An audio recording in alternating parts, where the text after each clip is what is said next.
Hello, আমি মিলি সরকার Bengali urban kitchen থেকে বলছি। আজকে আমি বানাচ্ছি পেপার পনির।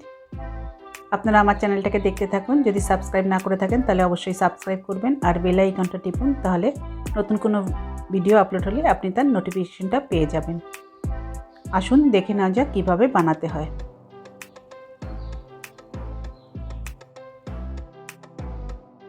এখানে আমি 250 গ্রাম পনির নিয়েছি, সেগুলোকে চৌকো করে কেটে নিয়েছি।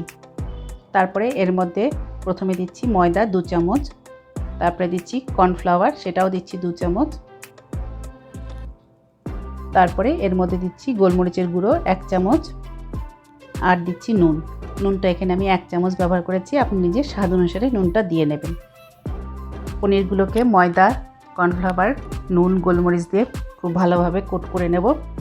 আর এমনভাবে করব যাতে ভাজার পরে ওপরটা বেশ ক্রিস্পি হয় আর ভেতরটা বেশ নরম থাকে। এরপরে এগুলোকে ডিপ ফ্রাই করে নেব। পনিরগুলো ফ্রাই করার জন্য কড়াইয়ে তেল দিয়ে দিয়েছি, সাদা তেল। এরপরে পনিরের টুকরো থেকে একটা একটা করে নিয়ে তেলের মধ্যে ছেড়ে দিচ্ছি। কিছুক্ষণ অপেক্ষা করছি, তারপরে পনিরগুলো উল্টে দিচ্ছি। দুপাশে বেশ ভালো করে লাল করে সুন্দর ভাজা হয়ে গেলে আস্তে আস্তে পনিরের টুকরোগুলো প্লেটে তুলে নেব। দেখুন সুন্দর ভাজা হয়ে গেছে। এবার টুকরোগুলোকে আমি তুলে নিচ্ছি। কড়াই থেকে পনিরগুলো তুলে নেওয়ার পরে এবার একটা প্যান বসিয়ে দিয়েছি। তারপরে আমি এটার মধ্যে দিচ্ছি কিছুটা সাদা তেল, তারপরে দিচ্ছি রসুন কুচি। এখানে আমি 1 চামচ রসুন কুচি ব্যবহার করেছি, সেটা দিয়ে দিচ্ছি। আর দিচ্ছি 1 চামচ আদা কুচি, সেটা দিয়ে সামান্য একটু নেড়ে নেব। নেড়ে নেওয়ার পরে এর মধ্যে দেব ক্যাপসিকাম কিউব করে কেটে রেখেছিলাম, সেটা দিয়ে দিচ্ছি। তারপরে দিচ্ছি পেঁয়াজ, সেটাও দিয়ে দিচ্ছি কিউব করে কাটা। আর দিচ্ছি চেরা কাঁচা লঙ্কা। আর দিচ্ছি ধনেপাতার যে ডাঁটার অংশটা আছে সেটাকে কুচি করে সেটা দিয়ে দিচ্ছি।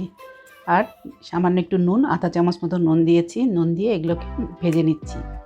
তারপরে দিচ্ছি 1 চামচ গোলমরিচের গুঁড়ো। এরপরে আমি এর মধ্যে দেব 1 চামচ সয়া সস। এগুলো দিয়েও কিছুটা ভেজে নেব। তারপরে ভেজে রাখা পনিরগুলো ছিল সেগুলো দিয়ে দিচ্ছি।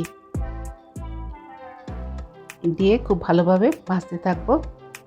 সবশেষে এর মধ্যে দেব কুচি করে রাখা ধনেপাতা, সেটাকে দিয়ে দিচ্ছি এর মধ্যে। দিয়ে আবার কিছুক্ষণ ভেজে নেব।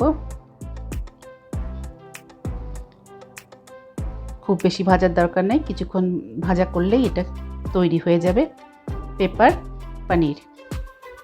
পেপার পনির বানানো খুবই সোজা। এটা স্ন্যাক্স হিসাবে খুব ভালো একটা আইটেম। আপনারা এমনিও বানাতে পারেন, গেস্ট এলেও এটা বানিয়ে সার্ভ করতে পারেন। খুব তাড়াতাড়ি তৈরি হয়ে যায়। এটা আপনিও বানিয়ে ফেলেন আপনার কিচেনে আর এনজয় করুন চা বা কফির সঙ্গে। আর এটা ছোট এবং বড় সবাই খেতে পছন্দ করবে। আজকে আমার বানানো ভিডিওটা যদি আপনার পছন্দ হয়ে থাকে তাহলে অবশ্যই লাইক করবেন, শেয়ার করবেন আর আমার চ্যানেলটাকে সাবস্ক্রাইব করবেন। ভালো থাকবেন। Thank you.